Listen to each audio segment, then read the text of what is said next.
السلام علیکم خراغلاس دوستانو درې دلچسپ خبرونه مخې ته راغلي دي. یو هغه کومه خلکو چې عمران خان پرېښودی و نو هغه خلکو عمران خان ته د معافۍ درخواست جمع کو او عمران خان هغو ته په جواب کې څه ووي په دې خبره باندې به ډسکشن کوو. او دویم بلاول بټو چې به بار بار امریکې ته تلو نو د دې په شا باندې اصل وجه معلومه شو، هغه وجه څه ده هغه به ډسکس کوم. او دریم خبر د پرویز خټک حوالې سره دی چې خواجه آصف څه خبرې کړي د عمران خان خلاف، خو پرویز خټک را لګېدلی دی او د هغه خبرو یې تردید کړی، یعنی مطلب د هغه خبرې نه انکار کړی دی. هغه خبرې څه دي؟ نو د دې نه مخکې ملګرو زمونږ د محنت سیله که مونږ ته راغول غواړئ نو د لایک بټن د سره ضرور دباو کوئ او ویډیو د سره ضرور د خپلو ملګرو سره شریکه کوئ. د ټولو نه اول راځو مونږ عمران خان ته چې تاسو ته پته ده څه موده مخکې عمران خان چې کوم دی نو خپلو یارانو دوستانو پرېښودو. هغه یارانو دوستانو کومه یارانو دوستانو چې د عمران خان سره په یو پلیټ باندې په یو تالي باندې خوړلې وه. نو چې کله عمران خان پرېښودو نو داسې وروسته ورته پته ولګېده چې ټول خلک د هغو خلاف شو، ټولو خلکو په هغه پورې چې کوم دی نو په هغه خلکو پورې کنځلې وکړې، بېعزتیانې وله وکړې، پوسټونه یې وکړله او ډېر زیات چې کوم دی نو د هغو هغه سټیټس راوغورځېدو. نو چې کله هغو ته پته ولګېده چې یار دا مونږ څه غټه غلطي وکړله نو د هغه غلطۍ منلو دپاره عمران خان ته چې کوم دی باقاعده په واټساپ کې په ریټن په لیکلو په پام کې، یعنی مطلب یو ریټن سټیټمنټس هغو عمران خان ته راولېږل او دا یې ورته وویل چې زمونږ نه ډېره غټه غلطي وشوه. دا غلطي زمونږ نه صرف په دې باندې شوې ده چې په مونږ باندې زور و، زبردستي و، پرشر و او د دې وجې نه مونږ ته پرېښودې او پریس کانفرنس هم وکړه او ستا خلاف لاړو، نو لحاظه مونږ ته معافي وکړه او مونږ معاف کړه، یعنې مونږ ته مطلب داسې لاره وښایه چې مونږ دوباره درشو. خو عمران خان تاسو ته پته ده عمران خان ورته دا وویله چې زما سره څوک په ټینګه ولاړو نو هغه ولاړ دي او چې څوک لاړه نو هغه خپل اعتماد او بروسه وبایلله او دوباره دغه اعتماد او بروسه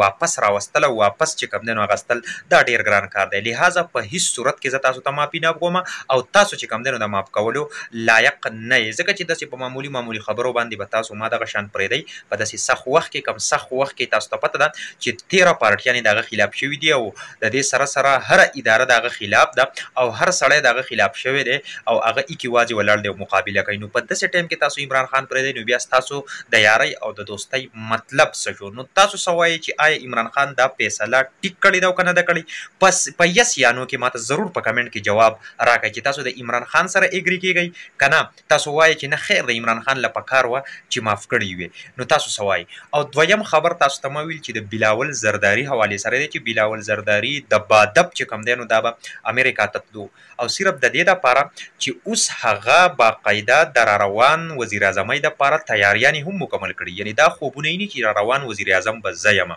ها البته که داسې څه ونه شو نو د عوامو فیصله خو ټوله د عمران خان په حق کې ده او مخکې هم سناو کړې ده او بیا چې کله دا معامله او مسلې وشوي نو نور هم خلک غواړي چې عمران خان ته مونږ څه وکړو، څومره د هغه دپاره کمپین وچلو په ایماندارۍ سره بالکل حد تر اوسه کوشش وکړو، محنت وکړو، عمران خان کامیاب وکړو. نو عوامو خو خپله فیصله د مخکې نه سناو کړې ده چې د عمران خان سره ولاړ دي. خو بلاول چې کوم خوبونه یې نو زرا یې وایي چې دا امریکې ته تللی کېدای شي امریکې وله څه ډاډګیرنه ورکړي، کېدای شي امریکې وله څه لالیپپ ورکړی په خوله کې چې یاره زه به تا راولم تاسو. نو دغه خبرې او دغه څیزونه چې کوم دي نو د هغه بالکل داسې دي چې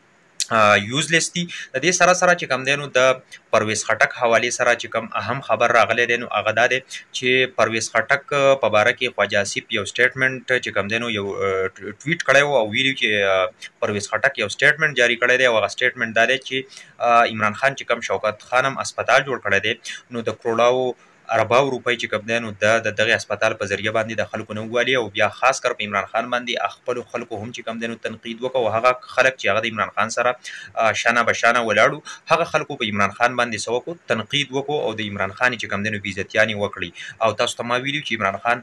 هم دغه سړی دی او د هغه حقیقت هم دغه دی. نو د دې خبرو چې کوم دی نو پرویز خټک تردید کړی دی چې یاره که زه هم څه خبره کوم یا داسې قسم څه خبرې کوم نو هغه به زه په خپله باندې کوم، یعنې خواجه آصف مطلب دا دی چې پته نه کېږي د ځان